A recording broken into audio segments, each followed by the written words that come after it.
Dr. Meyerowitz, I'm assuming you've gone through, if not all of the papers, but most of it. What is your sense? As I said, this is like the Pentagon Papers redux. Nothing seems to have changed. Right. I don't think it's so comparable. It's comparable in the sense that the Pentagon Papers was different in the sense that this was released through leaks and read on the floor of the Senate.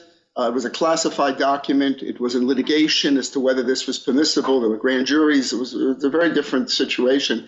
This was done by an inspector general, and it was released through Freedom of Information Act.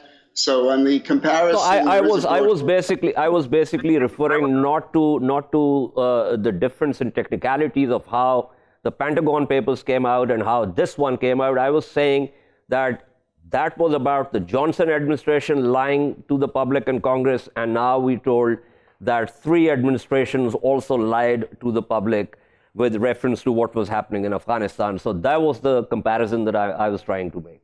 I see the point, but to my mind, after looking into it, to me it's moot at this point, in the sense that it's a matter of political accountability. That's the political leaders making these upbeat statements, and the military accountability, where the military leaders are making statements.